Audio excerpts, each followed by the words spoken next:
Welcome, brave listener, to tonight's tale of shadows and forgotten lore. Let us step together into a past where mystery and dread intertwine. Title: Shadows of the Past ***.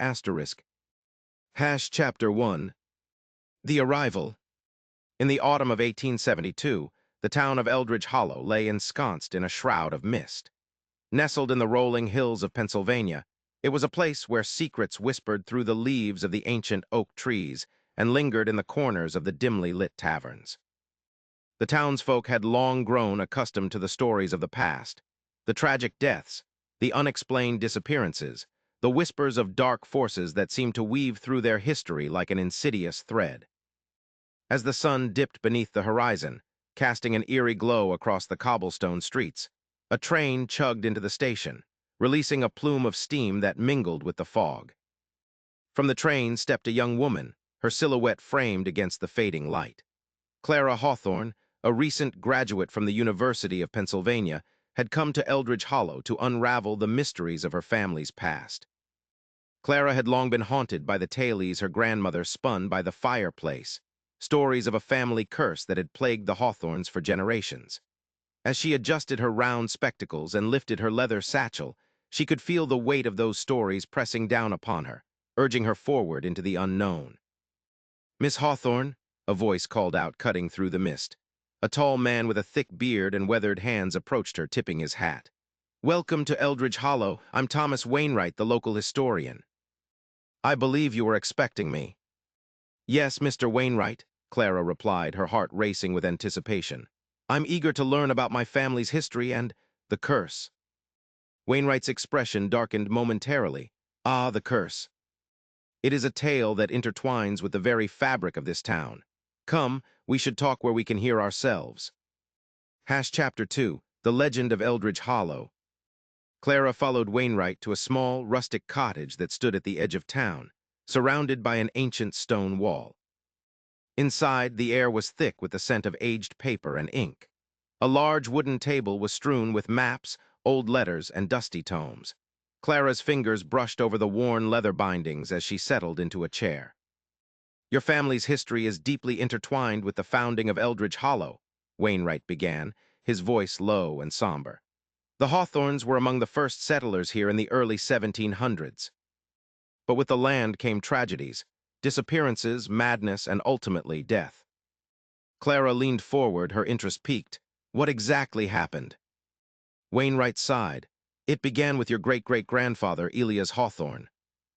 He was a renowned herbalist, but he dabbled in the arcane, drawing the ire of both the townsfolk and the spirits of the land. They say he made a pact with something dark, something that still lingers in the shadows." "What kind of pact?" Clara asked, her curiosity mingling with unease. "The stories vary," Wainwright explained. "Some say he sought immortality, while others believe he wished to commune with the spirits of the dead. Whatever it was, it drove him to madness. He was found wandering the woods, muttering incantations barely recognizable as English." Clara shivered at the thought, and the curse. Every generation since has suffered. They've faced tragic deaths or vanished altogether. You are the last of the Hawthorne line. It is your fate to confront this curse or become its next victim. Break. Chapter 3. The Unveiling. As days turned into weeks, Clara immersed herself in her research, poring over her family's history and the town's records. She visited decrepit graveyards and old homes, collecting pieces of a puzzle that had long been forgotten. Yet, with every discovery, the feeling of being watched grew stronger.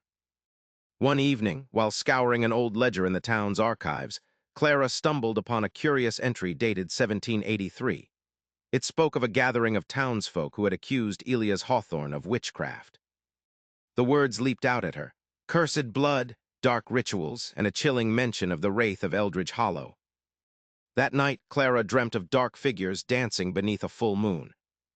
Their hollow eyes bore into her soul as they chanted in a language she couldn't understand. When she awoke, her heart raced. She felt drawn to the woods that bordered the town, those very woods where her ancestor had met his fate. The following day, Clara set out, armed with a lantern and a journal. The path wound through towering trees, their branches twisting like gnarled fingers reaching for the sky. An unsettling silence engulfed her, broken only by the whisper of the wind. She followed the remnants of an old trail, hoping it would lead her to answers. After hours of walking, she stumbled upon a clearing, at the center of which lay a circle of stones, worn by time. Clara felt a shiver run down her spine, as if the air around her had thickened with anticipation. She knelt to inspect the stones, each etched with symbols she recognized from her grandmother's tailies, markings of protection and binding. Suddenly the ground trembled and Clara's heart raced. From the depths of the forest came whispers, a cacophony of voices calling her name. "Clara, Clara, return what was taken." "What was taken?" she whispered to the shadows, her voice trembling. The wind picked up, swirling around her, and for a fleeting moment she saw a figure cloaked in shadows standing at the edge of the clearing. Clara's breath caught in her throat as the figure raised a hand, beckoning her closer. Chapter 4, The Confrontation. Days turned into nights, and Clara found herself increasingly restless. The haunting whispers from the woods would not fade, compelling her to return. Even Thomas Wainwright noticed her change in demeanor. One evening in the tavern, he approached her, concern etched on his face. "You've been spending too much time in those woods, Clara. The tailies are not mere stories. They carry the weight of truth. You must tread carefully." "I need to know the truth about my family, Thomas. I can't let this curse dictate my life," she replied defiantly. With a heavy heart, Wainwright nodded. "Then you must confront the source. The wraith is said to embody the anger and sorrow of those who suffered at your ancestors' hands. You mustn't face it alone." A plan began to form in Clara's mind. She would gather those willing to stand with her, a few brave souls from the town who, like her, had grown weary of the whispers and shadows. Together, they would confront the wraith, hoping to break the curse that bound the Hawthorne family. On the night of the full moon, Clara, Wainwright, and 3 others gathered at the clearing. The air was thick with tension as they formed a circle, the symbols on the stones glowing faintly in the moonlight. "Remember," Wainwright instructed, "we must invoke the spirits with respect. The wraith is a manifestation of pain. It thrives on fear. Stay united." Clara closed her eyes, feeling the steady rhythm of her heartbeat. "I seek the truth of my lineage and wish to break the curse that binds us." As the words left her lips, the world around them shifted. The wind howled, branches creaked, and from the forest emerged the shadowy figure of the wraith. Its face was obscured, but Clara could feel its sorrow and rage. "I am the keeper of the past," the wraith intoned, its voice echoing like a mournful song. "You tread upon sacred ground, child of the cursed blood." "I come not to harm, but to understand," Clara replied, her voice steady despite the fear coursing through her veins. "What do you seek? What was taken?" The wraith gestured to the stones, its form flickering like candlelight. "The blood of the innocent, spilled long ago, calls for justice. Your ancestor sought power and paid the price. Now the burden falls to you." "What must I do?" Clara asked, determination surging within her. "Restore balance," the wraith whispered. "Only then can the curse be lifted." Break. Chapter 5. The Ritual. With the wraith's words echoing in her mind, Clara knew that the time for action had come. The townsfolk's tailies of the past needed to be acknowledged, their pain recognized. The very soil beneath her feet was soaked with the anguish of those who had suffered. The next morning, Clara convened a gathering at the town hall. She invited the townsfolk to share their stories, their lost loved ones, the darkness that had crept into their lives like a thief in the night. The townspeople, initially hesitant, were drawn in by Clara's conviction. As they spoke, Clara took notes, weaving their stories together like a tapestry of sorrow and strength. She learned of the sacrifices made, the lives cut short by fear and misunderstanding. The more she listened, the clearer her purpose became. That evening, Clara returned to the clearing with Thomas and a few others. They carried candles and offerings, flowers, herbs, and tokens from the living as a means to honor the dead. They formed a circle around the ancient stones, preparing for the ritual that could either bring closure or unleash further chaos. "Tonight we honor those lost to the shadows," Clara declared, her voice ringing out with clarity. "We seek to heal the wounds of the past and set their spirits free." As she spoke, the ground trembled once more, and the wraith materialized before them, its eyes burning with a fierce intensity. Clara could feel the collective fear of her companions, but she stood firm, channeling their strength. "Great Wraith of Eldridge Hollow, we gather to remember," she intoned. "We honor the pain of our ancestors and seek your forgiveness for the transgressions of the past." The wraith faltered, its form shifting as if caught between worlds. "Forgiveness must be earned, child of the cursed blood. Only through sacrifice can peace be restored." Clara's heart raced. What kind of sacrifice? "Your truth, your pain, let it be known. Only then will the cycle be broken." Taking a deep breath, Clara stepped forward, her voice steady. "I have inherited your anguish, and I will carry it no longer. You are not forgotten. Your cries have not gone unheard. I offer my voice to the wind, my truth to the earth, to break this cycle of despair." As she spoke, a bright light emanated from the stones, illuminating the clearing. Each candle flickered in unison, casting long shadows that danced like spirits in the night. Clara felt a surge of energy, a connection with those who had come before her. Chapter 6, The Dawn. Suddenly the wraith wailed, a sound that pierced the fabric of the night. Clara closed her eyes, feeling the weight of history pressing down upon her. "I release you from your pain," she whispered, her voice rising above the chaos. "I set you free." The wraith's form shimmered, and for a brief moment Clara caught a glimpse of the faces of the lost, her ancestors, the townsfolk who had suffered. Tears streamed down her face as she poured her heart into her words. In that moment of vulnerability, a profound stillness enveloped the clearing.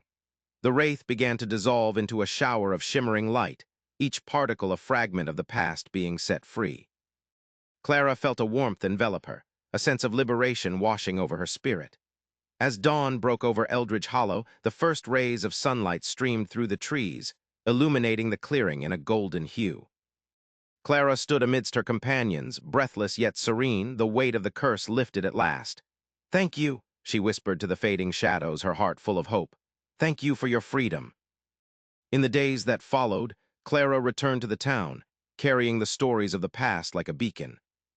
Eldridge Hollow began to heal as the townsfolk embraced their history, forging bonds that had long been lost in the darkness. The curse had been broken, not by fear, but through understanding and compassion. Break. Chapter 7, New Beginnings. Months passed, and Clara's life took on a new rhythm. The shadows that once loomed over Eldridge Hollow had receded, replaced by a sense of community and renewal. The townsfolk shared their histories openly, and Clara found herself leading gatherings that celebrated their resilience. On the anniversary of the ritual, Clara stood at the edge of the clearing, surrounded by those who had once been strangers. They lit candles and offered flowers to honor the spirits that had guided them toward healing. As the sun dipped low in the sky, Clara felt a familiar presence beside her. Thomas Wainwright stood, his expression one of pride and admiration. "You did it, Clara. You faced the shadows and emerged stronger." "But it was all of us," Clara replied, her gaze sweeping over the gathered crowd. "The pain of the past can only be lifted when we come together." "Indeed." "The wraith was but a reflection of our own fears. Now we can move forward united." As the first stars appeared in the twilight sky, Clara made a silent promise to herself and to the spirits of her ancestors. She would continue to seek the truth, to honor the lost, and to weave the past into the fabric of Eldridge Hollow's future. In that moment, Clara realized that though the echoes of history would always remain, it was within their stories that the town would find its strength. And as the wind whispered through the trees, she could almost hear the voices of the past joining in a chorus of hope, a testament to the power of memory and the enduring spirit of those who dared to confront the darkness. And in Eldridge Hollow, the shadows of the past were no longer feared. They were embraced, illuminating the path to a brighter tomorrow. Our journey ends, yet echoes linger in the corridors of history. Thank you for listening. Until next time, keep the candles burning,